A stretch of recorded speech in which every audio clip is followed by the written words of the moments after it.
আপনাদেরকে একটি দোয়া শিখিয়ে দেব, একটি আমলের কথা বলবো। আমরা দুনিয়াতে চলতে গিয়ে ফিরতে গিয়ে নফসের উপরে, আত্মার উপরে অনেক জুলুম করে থাকি।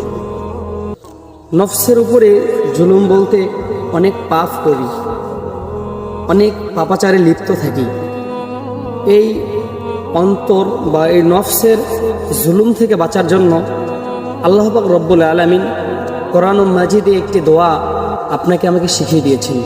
সেই দোয়াটি যদি কেউ পড়ে, আমল করে, আল্লাহ তাআলা তার এই নফসের গুনাহটাকে মাফ করে দিবেন। সুবহানাল্লাহ।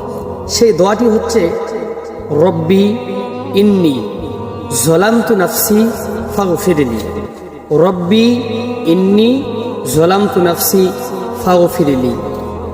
রব্বি ইন্নি, হে আমার রব, নিশ্চয়ই যালামতু, জুলুম করেছি, নাফসি, নফসের উপরে, ফাগফিরলি, হে আল্লাহ তুমি আমাকে ক্ষমা করে দাও।